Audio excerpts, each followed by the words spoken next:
In today's exploration of cybersecurity tech news, are you paranoid about being tracked online? If yes, then this video is not for you. Today I want to look at a brand new research paper which explains how you can be tracked across the internet by websites exploiting your GPU with a new identification technique dubbed remote GPU fingerprinting. Whilst this is potentially bad news for privacy, I have to admit it is ingenious and it's not quite what you might expect. This new tracking technique works in the browser, and if implemented by a website, it would be able to uniquely identify a computer using its graphics processor. As in, if you were lucky enough to own a 3080, this technique would be able to uniquely identify your 3080 from someone else's 3080, even if they were from the same brand and in the same configuration.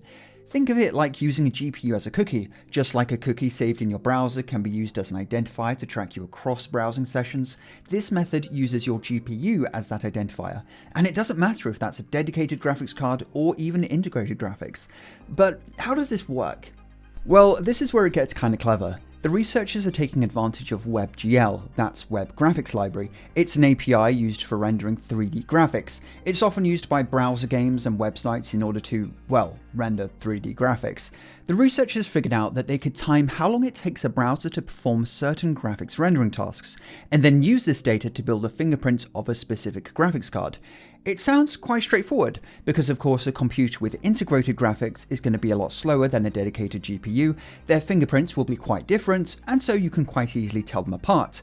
However, here's where it gets interesting. So these are the fingerprints derived from two identical GPUs. In this case, they both come from computers using an i5-3450's integrated graphics, yet they produce different fingerprints. So how does that work? And this is where the genius comes in. When you manufacture something, you're going to get some level of variability or tolerance in the end product. Just like you'll never find, I don't know, two fries that are exactly the same, even though they're made by the same process, you won't find two GPUs that are identical in their performance. During manufacturing, there are bound to be defects within a wafer of chip dies, and even within the good dies, there will be some variability in quality. For example, you might have heard of the silicon lottery when buying a CPU or graphics card. This simply refers to the fact that whilst the product you're buying will at least perform to the spec sheet, you might be lucky and get one of the higher quality chips that just so happens to perform better. This is why overclocking isn't always so straightforward, as two chips of the same model might achieve different stable overclocks. So this variability in performance, small though it may be, is what GPU fingerprinting takes advantage of. They call this technique drawn apart. The method takes 176 different measurements to construct the fingerprint trace, which is then fed into a deep learning network to identify the specific GPU that generated it. The measurement, which takes 8 seconds, allows a website to track a computer across different browsing sessions, and this doesn't just work with computers, but also mobile phones are susceptible. Now, the accuracy of GPU fingerprinting ain't perfect. With some devices, the researchers achieved a very high accuracy, but this decreases if the fingerprinting takes place off-screen, as in the browser tab is in the background. Other devices like mobile phones achieve a much lower accuracy, and to be honest, some of these figures might look a little underwhelming. However, GPU fingerprinting isn't really meant to be used by itself, but rather it'll work best when combined with other fingerprinting techniques, of which there are quite a lot. Everything from screen resolution, installed fonts, whether you use adblock, and so on, are dimensions which can be used to uniquely identify your computer. GPU fingerprinting is yet another tool in the toolkit. In fact, GPU fingerprinting isn't new per se.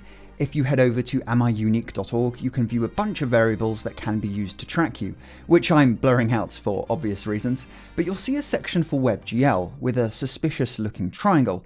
In this case, the website renders this triangle in your browser and then takes a hash of it. This exposes small variations in things like compression, color profiles, rendering techniques, and so on to create a fingerprint, but it's definitely not on the same technical level as the new drawn apart method. So, the obvious question, how do you stop websites from using WebGL to sneakily fingerprint you? Well, it is rather straightforward. WebGL can be easily disabled in pretty much all browsers. However, do that, and some things like browser games will stop working if you can bear to live without them. Though, is there even much of a point?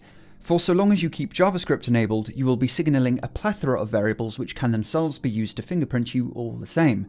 So going out of your way to disable WebGL seems a bit pointless, but maybe I'm just a little defeatist. You could throw off GPU fingerprinting by fiddling with your graphics card's voltage every time you turn on your PC, but I don't know, I feel more inclined to accept defeat on this one. Staying secure online should be number one, but convenience is important too. That's why I've teamed up with RoboForm, who are sponsoring this video. RoboForm's password manager keeps your passwords synced across all your devices, ready for when you need them. It even works on Linux.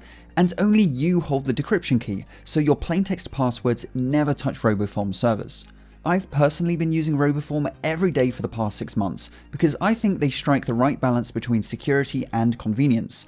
Use the link in the description now to get RoboForm for only a little over $1 a month, and get 30% off only when you use the link below. And if you decide RoboForm isn't for you, they have a 30-day no questions asked refund policy. But anyway, thank you for watching, and you know what to do. Tickle that notification bell and follow me on the Instagrams for behind the scenes content, and I'll see you in the next video. Have a good one.